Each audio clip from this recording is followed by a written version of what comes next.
Welcome to episode 3 of Afterhours Drop Off. This is our spin-off show, which is brand new. It's Afterhours Rewind.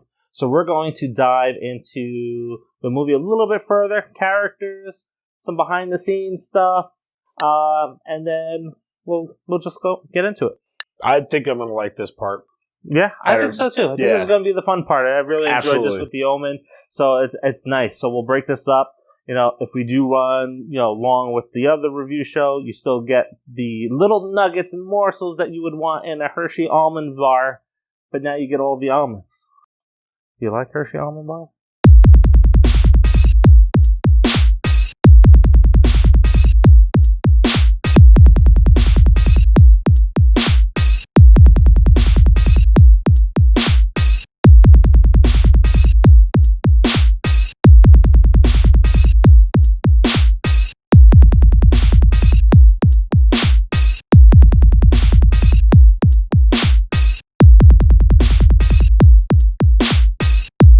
Prior to the movie, prior to the book being written, Stephen King moved out to this little town in Maine, Orrington, and he lived in the house that the locals refer to the spooky house. Nobody really lived there, right? So, kind of fitting, he goes and finds the spookiest house to live in, he moves there, and he does his thing, right?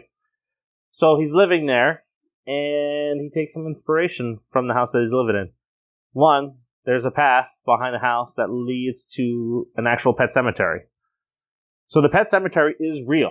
Okay. And it was created in the late 70s by the kids because out in front of Stephen King's house, where he's living at now, is Route 15, which is notorious for semi-trucks barreling down the street and killing the kids' pets. So the pet cemetery is real, spelled the same way as it is in the movie. I was just going to say, was that plucked right from it? Yep, that was plucked right from it. So that's one inspiration, right off the bat. Mm-hmm. Second inspiration is Stephen King's cat, his daughter's cat. Smucky is the cat's name. Okay. He's killed by one of the trucks. Sure. So he pulls and plucks that little thing from his real life where the cat runs out into the road, gets killed, and then he goes and buries it in the pet cemetery. I hear that that's a theme with Stephen King when it comes to his horror stuff. Mm-hmm. And I don't read a lot. I'm sure that's obvious. I'm sure that's painfully obvious. But I've heard, from what I understand, that when you get into the creative part of Stephen King, he's nothing but creative, but the purely creative part, that's when you get your Shawshanks, your Green Miles and stuff like that, where he's just he tells a story, because clearly he's never been to prison. But when you get into this horror stuff, like what you're saying, that's when it's he gets life brings him to this kind of ominous sort of set backdrop or whatever for a period of time, and he just gains inspiration from that, and then all of a sudden he's got, that cemetery or whatever, that kind of a thing. It's from what I understand. Yeah. And if you look closely in the movie, on one of the actual tombstones in the movie, Smunky the cat's name is written on one of the tombstones. So also one of the first directors. Well, he's directed movies, but big on Easter eggs. Oh yeah, big on Easter eggs. Yeah, definitely. Yep. Now, just to let you guys know, that's not the only inspiration that he took. So we know the cat died. Did he also have a grandfather across the street? Who's kind of sadistic? No, he didn't. Played by Herman Munster? But he had. Did Herman Munster live across the street from Stephen King? No. Herman Munster didn't live across the street from Stephen King, but he had a son and he had a daughter. Oh, yeah. So his son, when they were there, ran towards the road, and Stephen King, luckily, spared his son and saved his son before he actually ran in front of a truck in real life. And at that point, that's what a lot of people say is light bulb went off. Yeah. There's a story here. He saw the story, and then he went and wrote the story. Yeah. So, hey. Yeah. Pretty crazy. It's inspiration comes from everywhere. And he had a maid with a tummy ache that wanted to bang him. I heard that. You heard that? Yeah, it could be true. I heard it when I said it.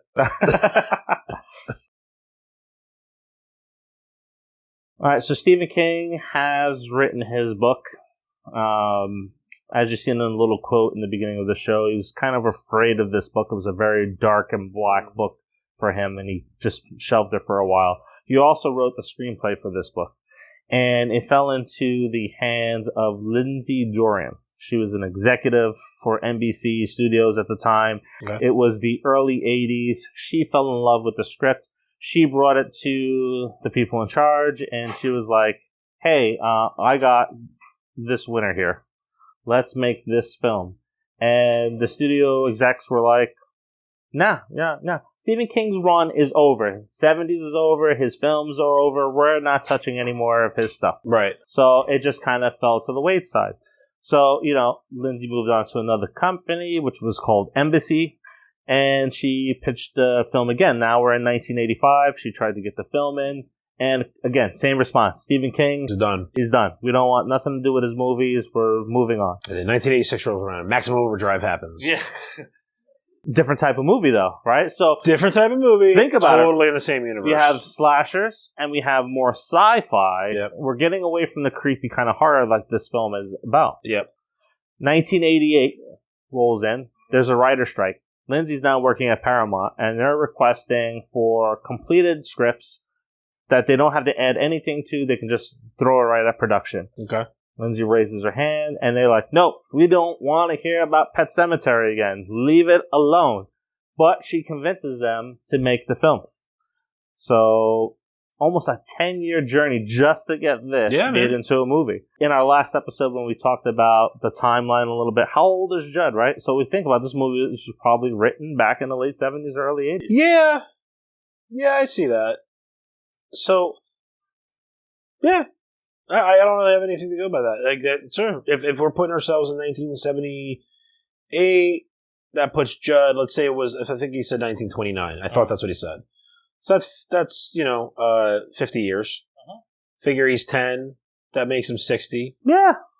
60. It all kind of works out. Spry for 60. I'm still going to say that. And we're talking 1979 60, which is not 2020 60. Yeah. My father's 2020 60, and he could run like that. He'll fucking do a full sprint. 1979 60, you're smoking a pipe. You're drinking Budweiser's on the front porch, watching a house deteriorate, apparently. Like just letting it all fall apart. Man, it's boring out here on this road. Time to kill somebody. That's what it is. I always feel bad for Judd. He's just got no entertainment. He ain't got cable. I'm telling you. I think the conspiracy theory is right. There was no YouTube, so he tortured people. He was Jigsaw before Jigsaw was around. He went into that little porch of his because he had to leave the house, make a right, and he's in the porch. Yeah. There's a frame. That's the TV screen. Yeah. Just this giant, I got widescreen. Yeah. You know? You can just sit there and watch people fall apart right in front of him. That's it. Like, it's just a game. You sick little bastard. Oh, my God. You imagine if they would have said that he owned a house and he rented it out to people. What if he owns that house? Yeah. What if he owns that house and he just keeps, whatever, buying it back and it just, oh, boy. I think, prequel, we talked about it. Man, somebody's got to jump on that. There's so much here. There's so much there. Totally. Someone needs to do a prequel of Pet Sematary. 100%. Mm-hmm. All right. So, women of horror, right? If you really think about it, that's the theme of our show and our channel. One of the things when we talk about women of horror, you have a daughter, I have two daughters, right? A lot of things have changed just in our lifetime with what they can do, right? Absolutely. This film not only had, an executive that was female pushing it to get made and kind of was getting shot down for 10 years, but the director was also a female too, Mary Lambert. First film that she ever directed. Mm-hmm. She hasn't really done much since, so, we still see that there's a problem in this industry here where we need talented, women directors directing films. And this film is powerful. It hits on all the bases. Yes, it does. And, we talked about the struggles to get it made. Well, during this film here, what Mary wanted to do is she wanted to film in sequence. The reason why she wanted to film in sequence is because she wanted Miko Hughes to trust her. So when they got to the tougher scenes, he would listen to her more. So almost kind of like the motherly instinct there. It just took over. She knew how to guide him to get him on the right path. Okay, yeah. Paramount, as studios tend to do, it's like, nope, hurry up, get it done. Yeah, want to get it done. And she stood up to them in the 80s and told them, it's like, no, we're going to do this the right way. We're going to take our time and we're going to make sure that this film comes out right. She won that battle. And maybe that's what kind of tripped her up, and maybe that's why she hasn't directed many more movies after that. She's only done 2 horror movies since then. It was part 2 to this movie, and then she came back and did Urban Legends, Bloody Mary, and then she kind of went back to doing TV and music videos. Yeah, it's unfortunate that that's sometimes what happens. I mean, it's especially unfortunate when that happens with women. This film had a lot of characters, a lot of smaller characters that pushed the story along. The first one I wanted to talk about was Missy Dandridge. So she is the housekeeper, maid, whatever you want to call her for this film. So, small part, I'd say probably her screen time probably equals, 2 minutes? If that? If that. Yeah. If that? She's got one solid line that she says to Rachel, like I said, as she's leaving, and then she hangs herself. So I got to give her props, right? So 2 minutes on screen. This woman, she did her research. Mm-hmm. She reached out to psychiatrists, and she started talking to them about what's going through a person's mind at this stage of committing suicide. And she really wanted to understand that mindset so that she could put herself into that and kind of bring that to the screen. And having her said that, I went back and I looked at that scene. And right before she walks off of that table, you can just see the pure, like, she gave up. You can see that in her face. Oh, yeah. Like, screw this. I'm done with everything. And what she did here is she created a backstory for her character. And the backstory was her mother had cancer too. Oh. And she cared for her mother and saw her die over time. And now she had cancer and she didn't want to die the same way and suffer. So she gets up on the table. It's not heard in the film itself, but she's saying to herself, mother, mother, mother, and then she steps off the table. So that's deep. Yeah. That's deep. I give her props because, and the whole crew and all that kind of stuff, because I was like, that might be my estimation the most believable suicide hanging scene that I've ever seen in a movie. Mm-hmm. It's up there for sure, because I'm like, I know there's movie magic and they have their ways of making it look like real when it's not or whatever, but I'm like, there's no wires, the scene isn't really cut even, I don't think. Yeah, that was one of their focuses when they were making this. They didn't want to have her appear like she was on a harness and like this. Yeah, so they did it where she actually, they focused heavily on that detail. Yeah, it worked, I gotta tell you. The next character we're going to talk about is Rachel's father. Now, absolute dick of a character, and he nails it. So you're not meant to like that character, so you're meant to hate him. Again, another small screen time, another small set of minutes on the screen there. This guy here, he said that while making the film, that scene was just so intense and so heavy that in one of the takes, he just broke down and started crying. It hit him that hard when they were in the church for the funeral. I was got his funeral, right? Yeah. It was too intense for him. He said he was just sobbing uncontrollably because of how heavy that scene was. You know, he put himself in that situation. He's like, oh man, my grandkid is dead there, and now we're gonna knock them to the ground. It's acting, man. Yeah. So that's strong acting. Yeah, strong acting to go that deep for that small of a part. I guess. But again, not that small of a part. Like, talking about, like, referencing back to the housekeeper, like, even the smaller parts, they add to the story. Like, they give the reasoning just for the certain twists and turns. Zelda was played by a guy, and the reasoning for that is because they were doing a casting call. They had a lot of female actresses come in to play the part, but they couldn't bring the intensity of that role to the performance. So one of the people on the crew said, hey, why don't we try for a guy? So that's what they did. They had a guy come in. He read for the part, nailed it. This guy on the flight over had the voice in his head, and he just nailed it. He crawled up on the table, kind of twisted himself a little bit, landed the role. So some of the things with Zelda here is a little bit crazy. I gotta take my hat off to this guy. 6 hours to get into makeup. Jesus.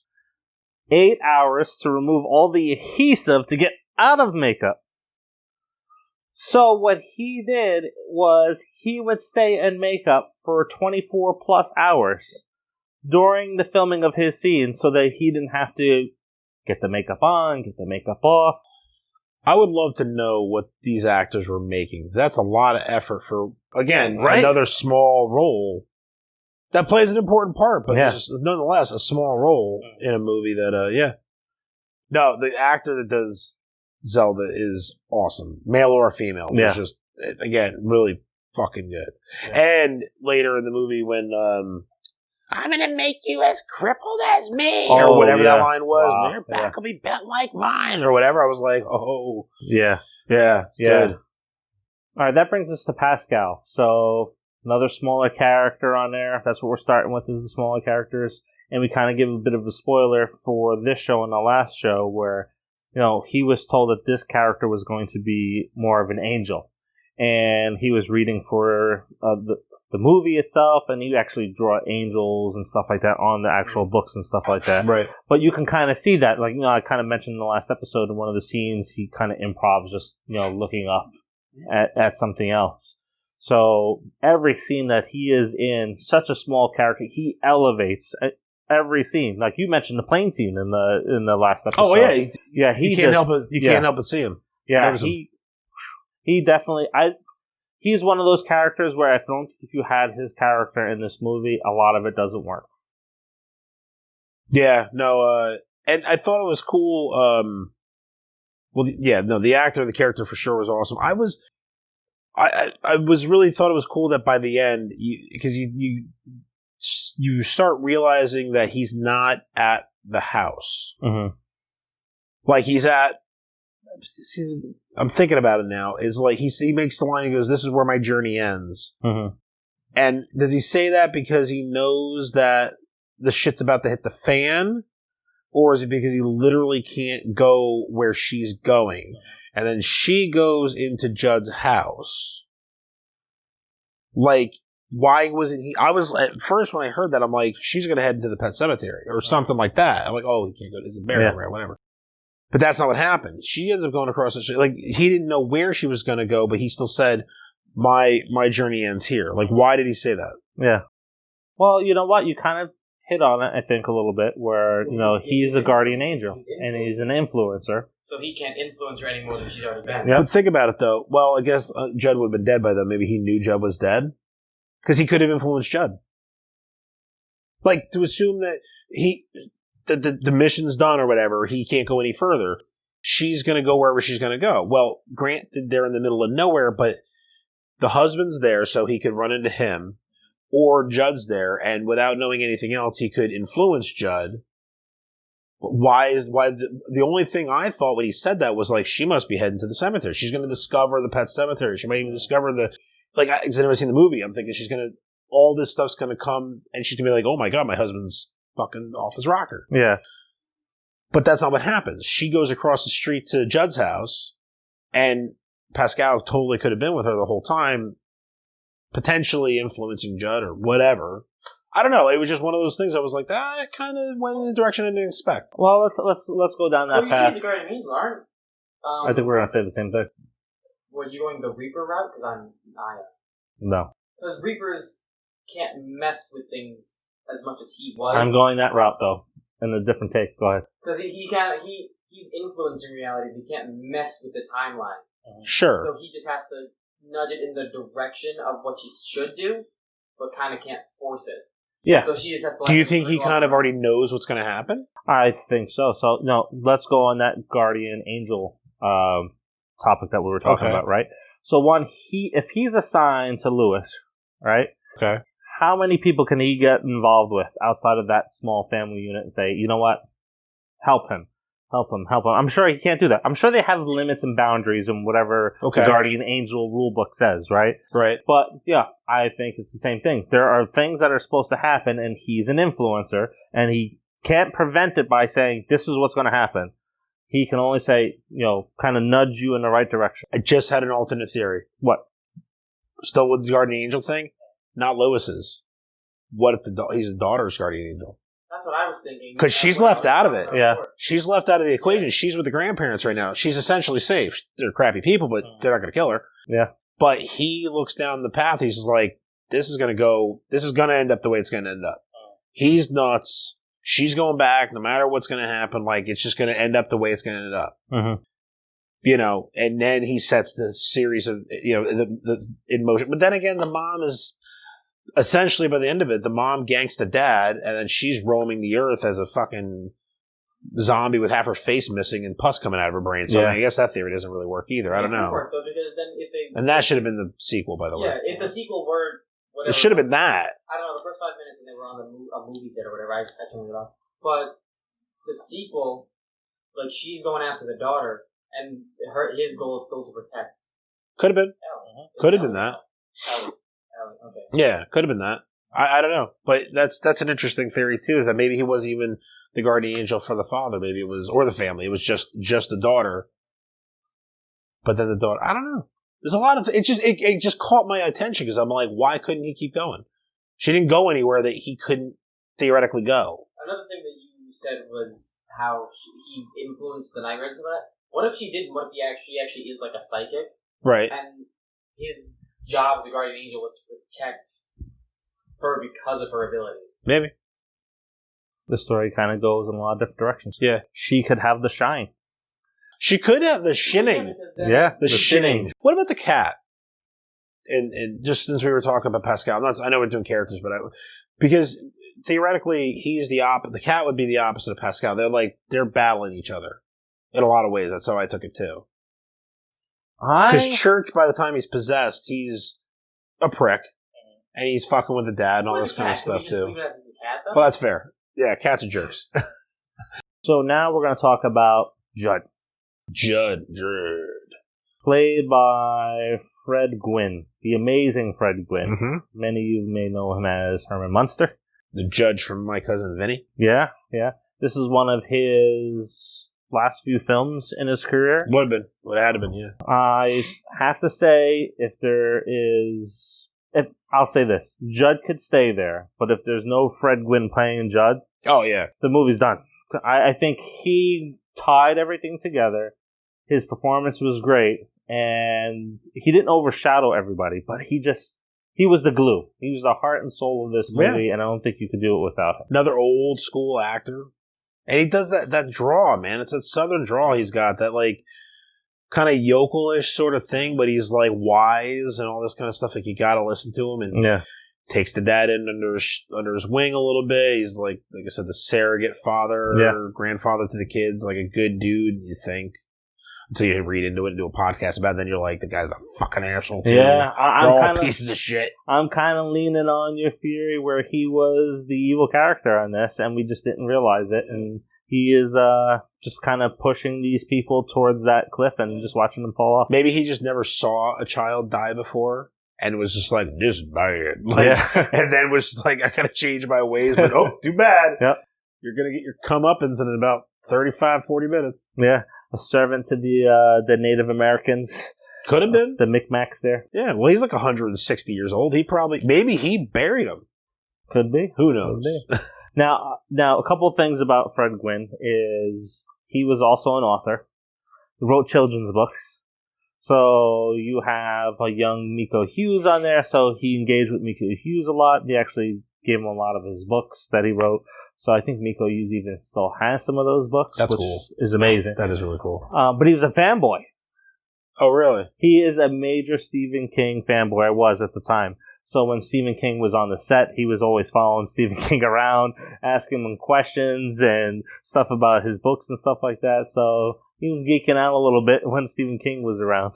So it's kind of funny to hear that with somebody that's such a long career that spans before Stephen King. And I don't know the stats for Stephen King. I imagine he's roughly 6 foot tall. But then you got freaking like 6'9" Edwin, whatever his last name is. Oh, Mr. King, can I have a word? And do you just tell him no? No, you don't say no to that guy. He's huge. He's gonna chop your ass. We have Ellie. She's actually played by twins, Blaze, and I think Boo or Bayu is the sister. So Screen time is a little bit more than some of the characters that we just talked, with the exception of Judd. But I think you really hit on it with Pascal and her connection. You know, talking about the Stephen King universe, does she have the shine? And Pascal is kind of linked that way. But I have to tell you, and you mentioned it in our last episode too, I did not hate the character. You know, no. She was a really good actress for the part. I think the character came off really good. I wasn't ever annoyed by her character. No, kids are tough. What I found endearing was Abby does, you know, the crawl, like Dad's sitting on the chair or whatever, and she just kind of crawls up, and they just have kind of like a talk amongst the Abby and I did stuff like that. I was like, I related to a lot of that. You know, I thought it was really effective. And all right, on to our next character. Rachel Creed. Her character here, I would have to say, you know, I mentioned it in the episode a little bit where, you know, the trigger was the suicide. But, now another take on it, you know, she seemed normal. She seemed like the yuppie moving into the house. So was the cursed burial ground starting to have an influence on her and just really starting to play with what she was seeing and how she was acting and drudging up that guilt of Zelda dying when she was a kid? I can't really see her carrying that guilt all this time and being that sane up until the beginning of the movie, because she seemed like she had her shit together. Yeah, yes and no. See, like I don't disagree with you. I think it's if I would go back and watch it again now, I think what I would realize is her reluctance to want some at first. So when they're in the Pet Sematary and Judd is first trying to explain death to Ellie, and she's like, they don't need to know about that now. At the time, I'm like, you fucking bitch. He's just trying to be a nice guy. I mean, it's a weird thing to talk to a stranger about, but he's just trying to be a nice guy. Agree. Yeah. Go back and watch it again, knowing her backstory a little bit, I'd be like, now I kind of get it. She's uptight because of her history and whatever. Yeah, she's got some serious trauma. Yeah, for sure. I don't necessarily know if I think the Pet Sematary brings that out of her. I think her is more of just an unfortunate chain of events. Lewis Creed, Dale Midkiff. Now, with him, at the time when he made this film, he didn't have any kids. Okay. So a lot of times when he reflects back on this film, he often, you know, tears up a little bit, gets emotional about it because he has 3 kids now. Sure. Kind of puts them in that place. And that's something that I've heard through a lot of people that have watched this film. That's the amazing part of this film, too. It kind of transforms. Like, I seen this movie before having kids, and it felt a certain way. And then after having kids, then it hits you a completely different way. Because, you know, you're seeing the little kid run to the road, and your parents like, oh my God, you know. Oh, I was cursing him out. Like, I wasn't cursing him out when he died. Mm-hmm. When Gabe died, I wasn't cursing him out then. I thought that was an accident. I was cursing him out when he decided to be the dick to dig him out of the ground and all that shit. I'm like, don't do it, motherfucker. And I knew he was going to do it, but I'm like, don't do it. Don't fucking do it. Come on. You know, sometimes that is better. Like, the message is clear. It's there. Yeah. So that brings us to Gage, the star of the film. I tell you, he really just held on to the people watching the film, and his death was like a punch in the freaking throat. It was tough to watch. It was, like I said, I was yelling at the screen. It's like, oh no, they killed a kid. Yeah. Anytime they kill a kid, especially a young kid in a movie, it's like, yeah, it sucks. And you know, you mentioned it in the last episode, but it never dawned on me until you called it out. It's like, all right, so pre-reanimated Gage, he talks like what you expect him to talk at that age. Reanimated Gage, he talks clearly. He's talking these full sentences, and the evil's there. Oh, totally. Like, something else is there. It's not Gage, it's something else driving. And that face he makes when he's going after his daddy with the scalpel. Oh, yeah. Yeah. And you're talking about Judd being an evil character, manifesting evil. So now that he's dead, the true appearance of the house shows up. You can't mask it anymore. When you're suggesting that he also has an ability. He has abilities. Yeah. Because the dad, that's right. I kind of fell out of it for a second, but right when the dad's walking up the stairs, there's like moss and shit growing on it, and then they do a different angle and it's gone. That's a good point. That's a good point. Like, that house is totally wrapped up into the whole thing. Yeah. All right. So Judd did this. Yeah. That fucker. He's the antagonist. Is your like whole opinion on Judge ruined now in this movie? No, it's definitely different. I wouldn't say it's ruined. Like I still like your theory the best, which is that he probably has been doing this for a long time, and that ties into the whole possessed house or whatever you want to call it. But that for some reason he kind of like went a bridge too far almost with this family. Be it the dad he got along with, or maybe it was Ellie, or maybe Ellie and him were battling. Like you said, like they both have their version of the Shine or whatever you want to call it. You know what I mean? Let's talk about the special effects for the death scene. Mm-hmm. It is obviously too dangerous to have a stunt double. Yes.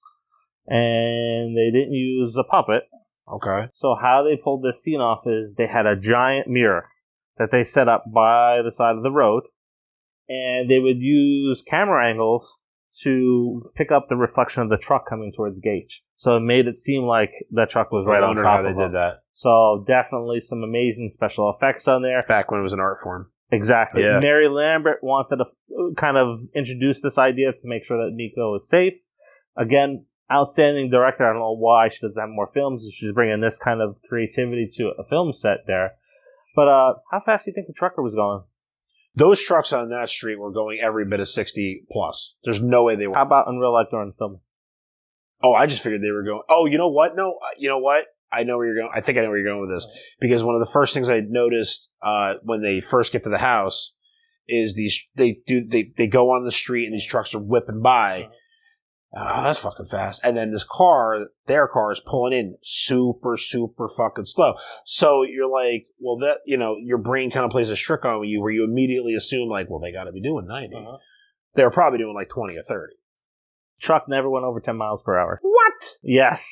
Let's talk about the film location. Some interesting notes there. So the Creed's house where it's at right now, they actually plucked a full-grown tree from another location and replanted it in front of their house just so that they can have the tire swing scene. So 2 minutes, the tree's there. They moved it there so that she can swing in the tree and have the tire swing. Probably cost $50,000 or whatever to have that done the way it was. Maybe not 50 grand. Yeah, a ton of money. Yeah, for a 2-minute scene, so she can. I thought she was gonna break her leg. Yeah, that's initially what I thought. And she ends up walking away with a bruise, and I was like, okay, yeah, that's initially what I thought. Yeah, so I thought that was kind of interesting that they brought a tree there. Yeah. I wonder why. I mean, the scene's important, but I mean, I wonder what makes you commit to a scene. Like, for real, like, it's gotta be in there. I need that tree. Get that tree. And I need that tree. Or, alternate theory, Stephen King was like, because I'm Stephen fucking King. And I want that tree there.